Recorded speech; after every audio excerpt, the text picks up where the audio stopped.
Hey writers, welcome back to my channel, and if this is your first time here, welcome to Heart Breathings. And today we are going to talk about how to get started as a writer. So I am bringing this to you because I've had a lot of questions lately from people on how do I even get started? People who are fans of reading, that have been fans of mine and fans of lots of other great indie authors, and they're wondering, how can I get started in this career for myself? I've always wanted to write a book and I'm really interested in learning how to do it, but when I sit down to write, I can't figure out how to put a story together. Well, this is really common. I mean, when I decided back in 2007 that I wanted to be a writer, I had only written a few stories and some things that I had submitted to, some things in high school, and had written all through college. I had written a lot of poetry that's pretty bad and will never be seen, but that's another story. I had been an avid reader since I was probably 7 or 8 years old, and I always wanted to write a story, but I focused on singing for my college career and my graduate school career. When an opportunity presented itself to me to quit my job teaching and learn to write full time, I had no clue where to start, really. I just knew, hey, I want to tell a story. And like a lot of people who want to be writers, I thought it was going to be a lot easier. I mean, I knew I was going to have to put a lot of time into it. I knew I was going to have to learn as I go. But at the same time, I also naively thought that you just sit down and you start telling a story and it just comes to you and that's all it is. But as I got further into the process of learning to be a writer, I understood that there is a reason they call it a craft. There's a lot more to it than just spitting a story out on the page. Now, there are a lot of people at various levels who, maybe intuitively are able to put together a story that makes sense and that follows rules and that, has great pacing and characters just naturally. And those people, I kind of hate them. Because it's a lot easier for people that it comes naturally to. But for the rest of us, I mean, it does come naturally to some extent, but there was also so much that I needed to learn in terms of how to really craft that story for it to be the very best that it could be, how to, turn the story exactly when it needed to be turned, when that first kiss should come, when that first battle should come, and then how to wrap up the story at the end and how to get from, a lot of times I knew where I wanted to be at the beginning, and then I could see kind of where it was going at the end, but then somewhere in the middle I was like, I have no idea what to do with this middle part, like what should happen. The truth is that there's nobody that's going to tell you this is what should happen in your story. And once you really get to the process of sitting down to write it out yourself, you start to understand, oh my gosh, this is fully 100% my responsibility to figure out what happens in the story, what needs to happen to these characters to get them from one place to another.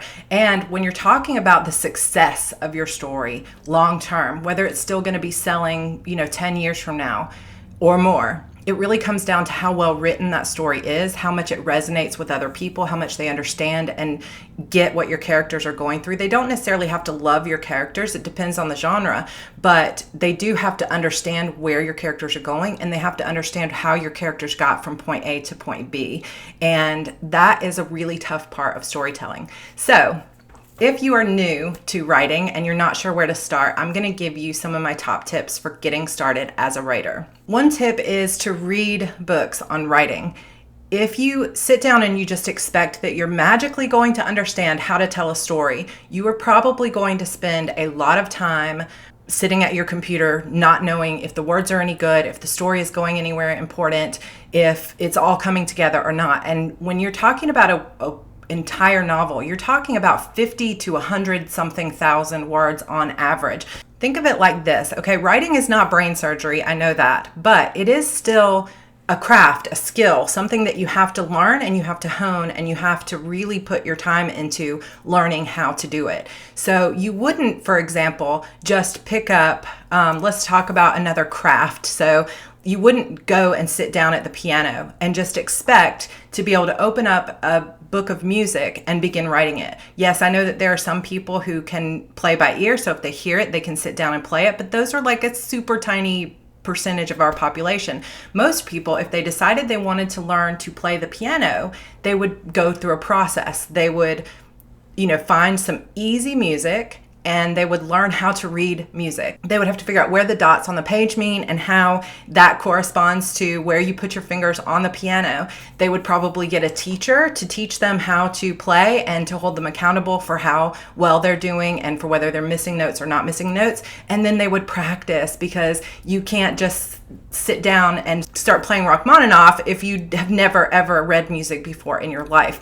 There's a process to getting there. And if you want to be the next, J.K. Rowling or Stephen King or Jonathan Franzen, you are going to have to practice. You're going to have to learn how to do it, and you're going to have to get teachers along the way. So that's why I say read books on writing. I can link below some of my favorite books on writing, and I will also do a video in the coming weeks that will talk about my favorite books on writing. But basically, if you just go to the library or your local bookstore, or go onto your favorite ebook retailer and start searching for books on writing, you're going to find some great ones by people like Donald Moss, James Scott Bell, K.M. Weiland. One of my favorite books is called Screenwriting Tricks for Authors by Alexandra Sokolov. She used to be a screenwriter and now she is an author. And so she has a lot of great understanding of how to tell a story and what that roadmap looks like. And she applies it to something that's a lot easier to do in terms of, if you sit down to read a novel to analyze it, it's not as easy in terms of figuring out what plot points are being hit where, because it takes you 10 hours to read a novel. But if you sit down and you look at a movie, it's only going to take you an hour and a half to 2 hours to look at that movie. And she gives you some specific tips on, here's what you're going to see in Act 1, here's what you're going to see in Act 2, at the midpoint you're going to find this, here's what you might find at the end, like when they're storming the castle. And what I did when I first found Alex Sokolov and she came and spoke to my local RWA chapter was I found that I sat down and made a list of 10 movies that were similar types of movies to the type of heroine or the type of story I wanted to write.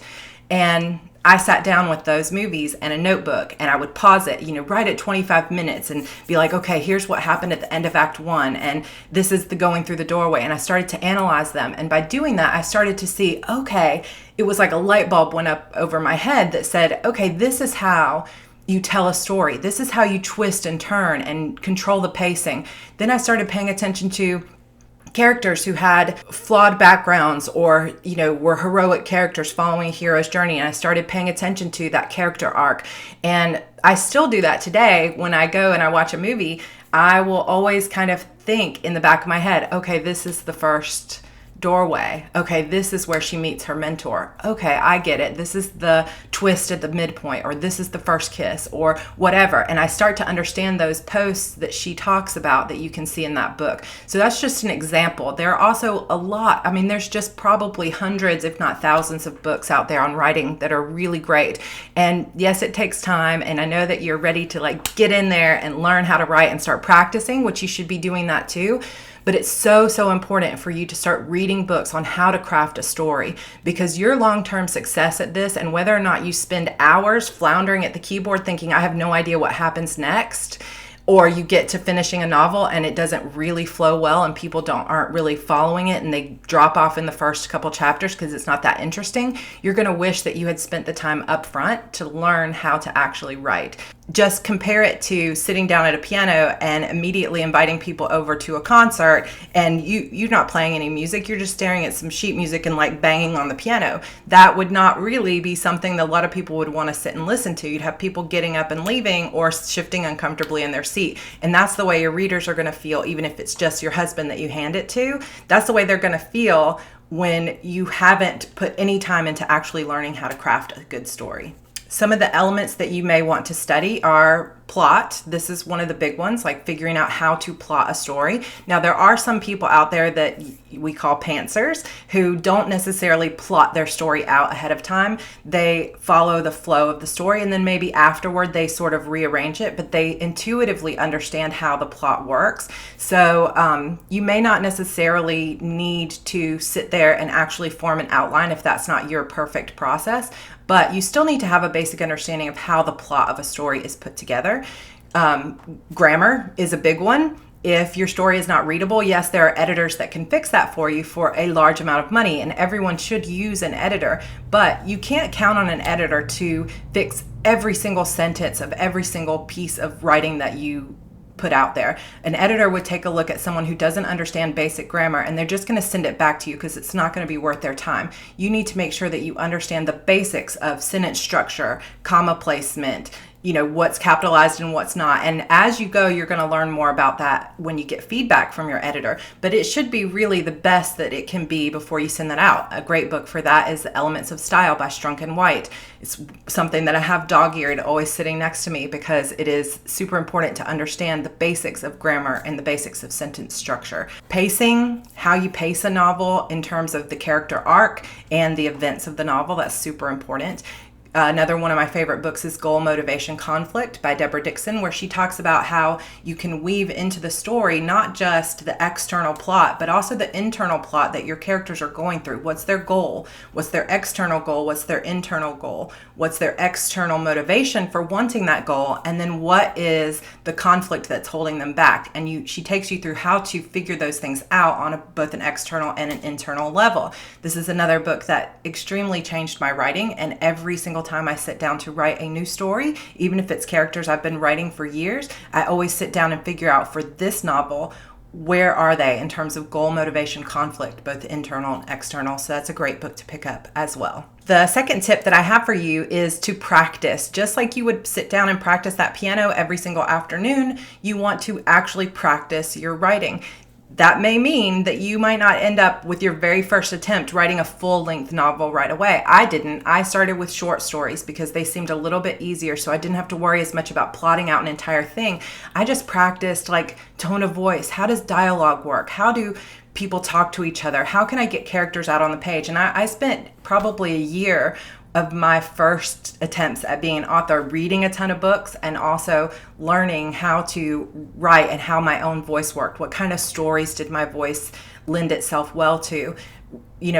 Just the practice of sitting down every day. Now, there are challenges out there that will help you hit that practice goal. For example, this month in April, there's something going on called Camp Nanowrimo. And if you haven't heard of Nanowrimo, it's National Novel Writing Month. And it happens every November that well over a couple 100,000 people across the world will sit down with the challenge of trying to write 50,000 words in a month, which is about 1,667 words every single day of the month.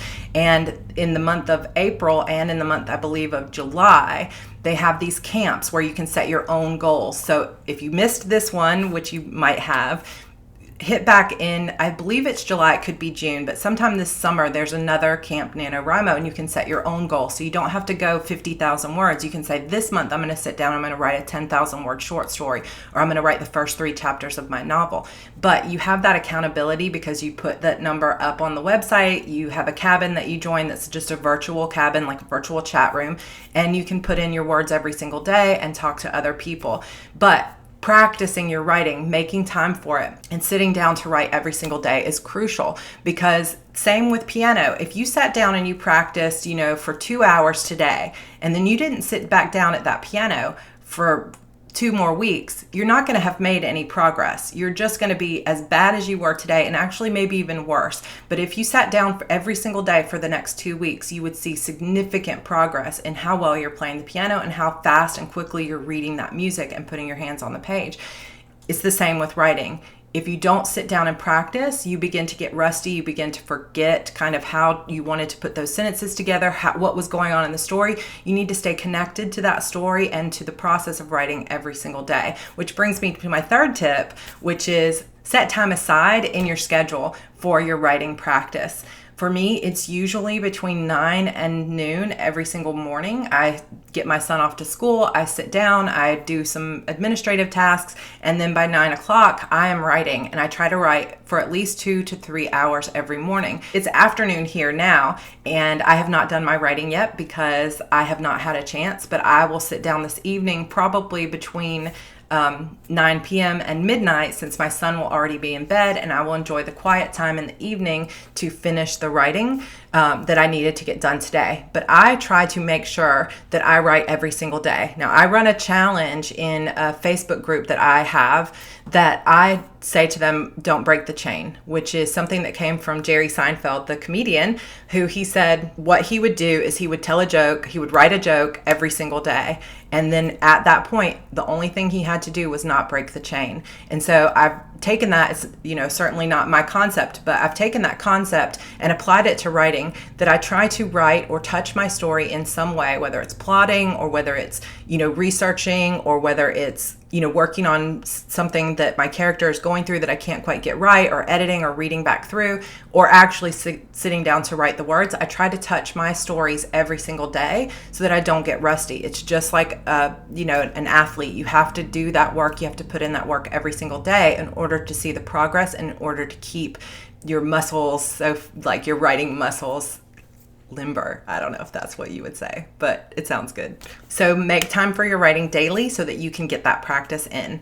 Also, you want to read authors that you admire and watch films so that you can begin to learn more about story. And I mean, how great is it that you can actually say, hey, I'm watching this movie for my writing research, so don't give me a hard time. Like, this is actual research, and it can be super fun. So for example, if you are writing a zombie novel, and that's what you always wanted to do, was to write a novel about the zombie apocalypse, you could write down your top 10 movies about the zombie apocalypse, or it can also be just about apocalypse in general, something dystopian or where the world is falling apart.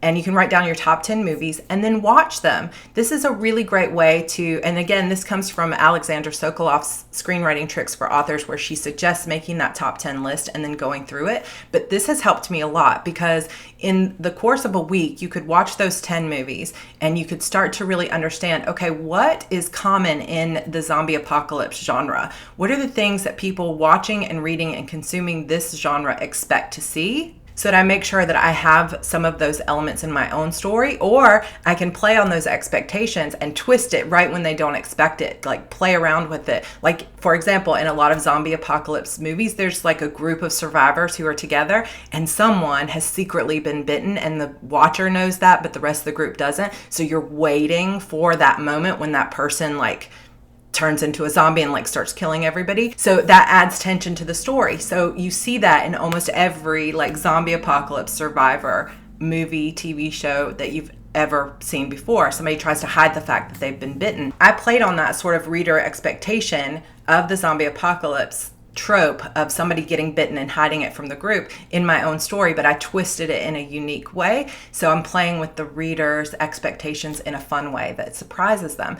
If you don't take the time to understand what happens in that genre normally, then you wouldn't be able to play on those expectations, and you wouldn't be able to twist new and fresh things into your own story, because you honestly don't even know. The other thing is, a lot of readers could pick up your genre and be like, this is, it's great to be unique and to tell a unique story, but a lot of people might be like, but this doesn't have a lot of the elements of zombie fiction that I really enjoy, and then they're not going to like your book as much. So you don't want to copycat other people, but I think that you really do need to have a deep understanding of what's expected in this type of genre, what kind of things happen in these types of stories.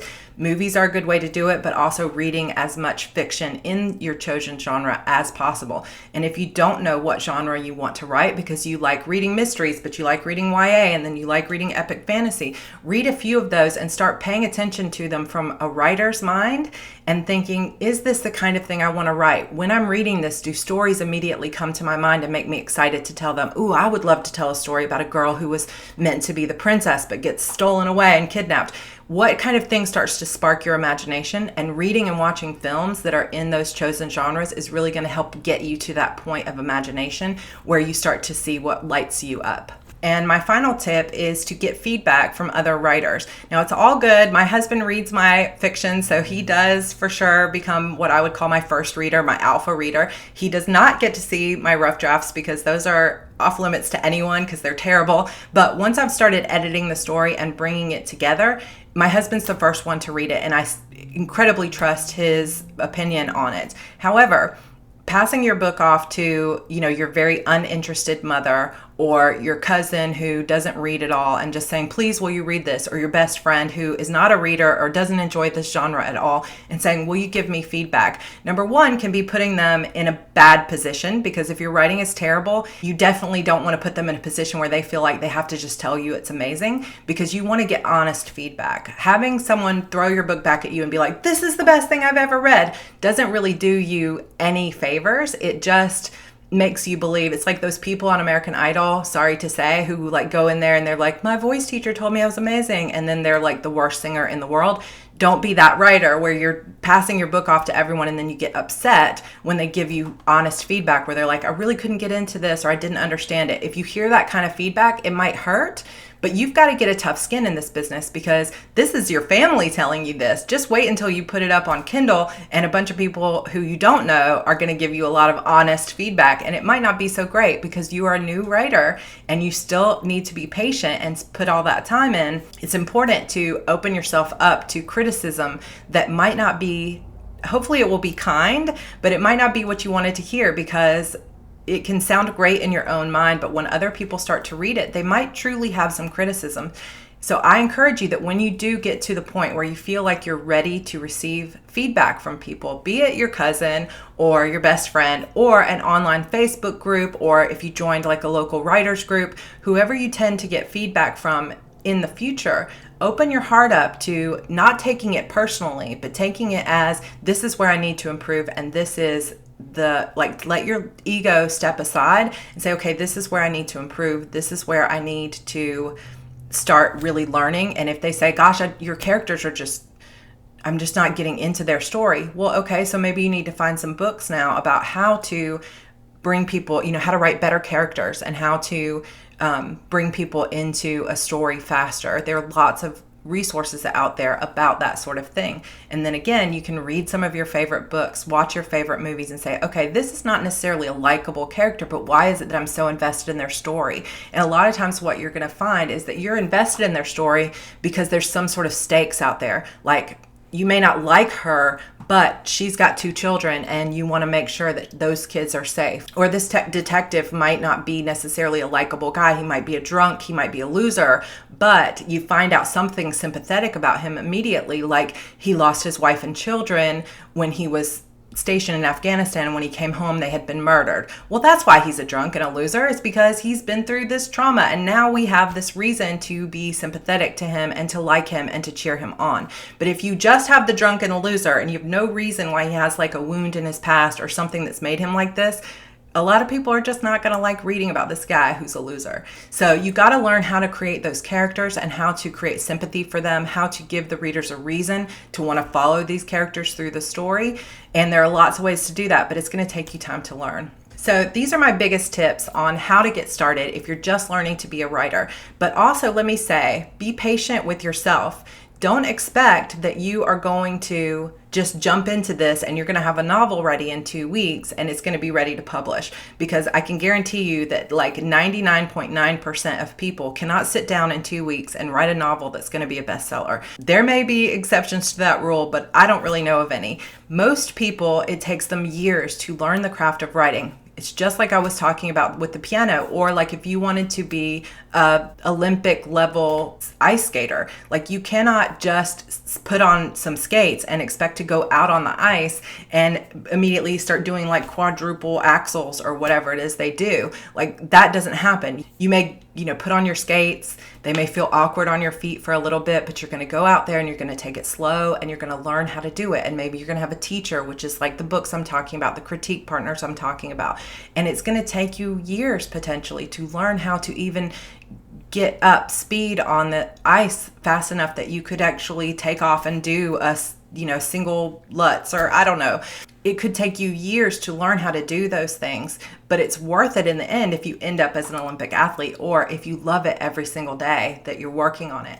So what I highly encourage you to do is understand that if you truly want to be a writer, it's going to take you time. It's going to take dedication, and it's going to take patience. It's going to take opening yourself up to criticism. It's going to take really pushing your emotional self to put everything on the page that you can. Like as a writer, most of us pour our emotions and our hearts and our feelings about life into the page. So you're going to have to open yourself up in ways that you never really have before for some of you. But if you learn how to write, you take the time to study craft, get the books on writing, read other authors that you admire, watch movies that you admire so that you can watch reader expectations, viewer expectations of genre, and you set time aside in your schedule and you practice every single day or as often as you can, then you are slowly going to become the writer that you always wanted to be. I encourage you to give yourself that shot, to not put too much pressure on yourself to be this amazing writer.